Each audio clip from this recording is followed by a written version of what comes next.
Praise lord. దేవాతి దేవునికి వందనాలు. ప్రభు నామమున మీ అందరికీ నా ప్రత్యేకమైన వందనాలు, శుభాలు తెలియచేస్తున్నాను. మరి నిన్నటి దినమున పిల్లల వద్దకు వెళ్ళి వారందరి కొరకు ప్రార్థించి వారితో చక్కగా క్రిస్మస్ జరిగించి మరి ప్రేమ విందు వారికి పెట్టి రావడం జరిగింది. ఈ 2024 సంవత్సరం అంతా కూడా వారికి ఇలాగనే సహాయం చేయలాగున అందరూ కూడా ప్రార్థించండి. ఈ దినము కొరకు ఏర్పాటు చేయబడిన దేవుని వాగ్దానము కీర్తనలు 128వ కీర్తన 5వ వచనము. సియోనులో నుండి యెహోవా నిన్ను ఆశీర్వదించును. దేవుని నామానికి మహిమ కలుగునుగాక. ఈ ఉదయకాల సమయంలో నీ తండ్రి పరిశుద్ధమైన గొప్ప వాగ్దానాన్ని నీకిస్తూ ఉన్నారు. సియోనులో నుండి యెహోవా నిన్ను ఆశీర్వదించును అనే మాట. ఈరోజు చాలాసార్లు మనం సహాయం కోసం ఎదురు చూస్తాం. నా అప్పు బాధ ఎవరన్నా తీరిస్తే బాగున్ను, ఈ యొక్క సమయంలో నాకు తోడుంటే బాగున్ను, నన్ను ఎవరన్నా బలపరిస్తే బాగున్ను, నాకు ఎవరన్నా ఆలోచన చెప్తే బాగున్ను, ఇలా అనేక రకాలుగా చూస్తూ ఉంటాం కదా. కానీ నీ దేవుడు ఎల్లప్పుడూ నీ మీద దృష్టి ఉంచి ఉన్నాడు అన్న విషయం నీకు తెలుసా? నువ్వు మోకరించి ప్రార్థన చేసేటప్పుడు ఆయన చెవియొగ్గి నీ మనవి ఆలకిస్తాడన్న విషయం నీకు తెలుసా? ఈ రోజు నుంచి కూడా ఈ వాగ్దానాన్ని చేతపట్టుకో. సియోనులో నుండి యెహోవా నిన్ను ఆశీర్వదించబోతూ ఉన్నాడు. ఆకాశ గుప్పులు విప్పి దేవుడు పట్టరాని జాలన విస్తారమైన ఆశీర్వాదాలు నీ మీద కుమ్మరించబోతూ ఉన్నారు. ఆయన దయ ఈ దినము నీ మీదకి రాబోతూ ఉంది. ఆమేన్. దేవుని కృప ఈరోజు నీ మీద ఉంది.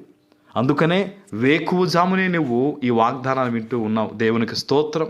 కొంతమంది బహుశా నీతో చెప్పొచ్చు, నీకెవ్వరూ లేరు, నీకు బ్యాక్గ్రౌండ్ లేదు, నీకు సపోర్ట్ లేదు, నీకు ఏదన్నా అయితే నిన్ను పట్టించుకునేవారు లేరు అని ఎంతోమంది బహుశా నీతో చెప్తూ ఉండొచ్చు. ఈరోజు దేవుడు చెప్తూ ఉన్నారు, ముదిమి వచ్చు వరకు కూడా ఆయన నీకు తోడుగా ఉంటాడాయన. నీ ప్రతి మాట వింటాడాయన, నీ ప్రతి కన్నీరు చూస్తాడాయన, నువ్వు చెప్తున్నది ప్రతిదీ కూడా దేవుడు వింటున్నాడు. ఆయన నిన్ను ఆశీర్వదించడానికి ఈ దినము సిద్ధముగా ఉన్నారు. ఆయన దేవుని సన్నిధిలో విస్తారమైన మాటలతో కాకుండా మౌనంగా మూలుగుతో ఈ దినము ప్రార్థన చేయి. మౌనంగా దేవుని సన్నిధిలో నువ్వు మూలిగినా సరే ఆ మూలుగు దేవుడు వింటాడు, నీ కన్నీరు దేవుడు చూస్తాడు. ఇప్పటి వరకు కూడా అనేక మంది చేత మాటలు పడున్నావు కదా, అనేక మంది చేత తృణీకరింపబడి ఉన్నావు కదా. ఈ దినము దేవుడు నీతో మాట్లాడుతూ ఉన్నారు. నువ్వు దేవునికి ఇవ్వాల్సింది ఏంటో తెలుసా? నీ హృదయం. నీ హృదయాన్ని దేవునికి ఇచ్చి నీ ఆలోచనలు దేవునికి చెప్పి ఈ దినము దేవుని దగ్గర చెప్పు, అయ్యా నన్ను ఆశీర్వదించండి. నేను తృణీకరింపబడిన వ్యక్తిగా ఉన్నాను, అనేక మంది ఉన్న ఒంటరి వ్యక్తిగా ఉన్నాను ప్రభువ, అర్థం చేసుకునేవారు ఎవరూ లేకుండా ఉన్నాను ప్రభువ. ఈ దినము నన్ను ఆశీర్వదించండి. వాగ్దానం ఇచ్చావు కదయ్యా, సియోనుల నుండి నన్ను ఆశీర్వదిస్తానని. నన్ను పట్టుకోండి ప్రభువ, నన్ను దీవించండి ప్రభువ. ఆనాడు యాకోబు గారు కన్నీటితో ప్రార్థించినప్పుడు ఆశీర్వదించి వెళ్ళావు కదా. ఈరోజు నా జీవితంలో కన్నీరయ్యా, నా బిడ్డల జీవితంలో కన్నీరు ప్రభువ. మౌనంగా దుఃఖిస్తున్నాను ప్రభువ, పైకి చెప్పుకోలేను ప్రభువ.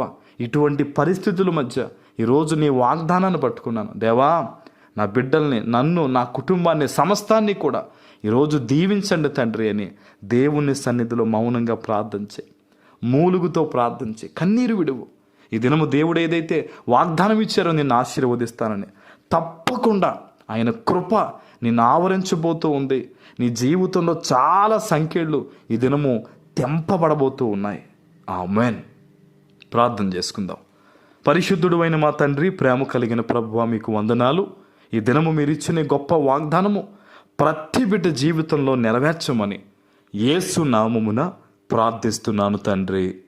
ఆమేన్.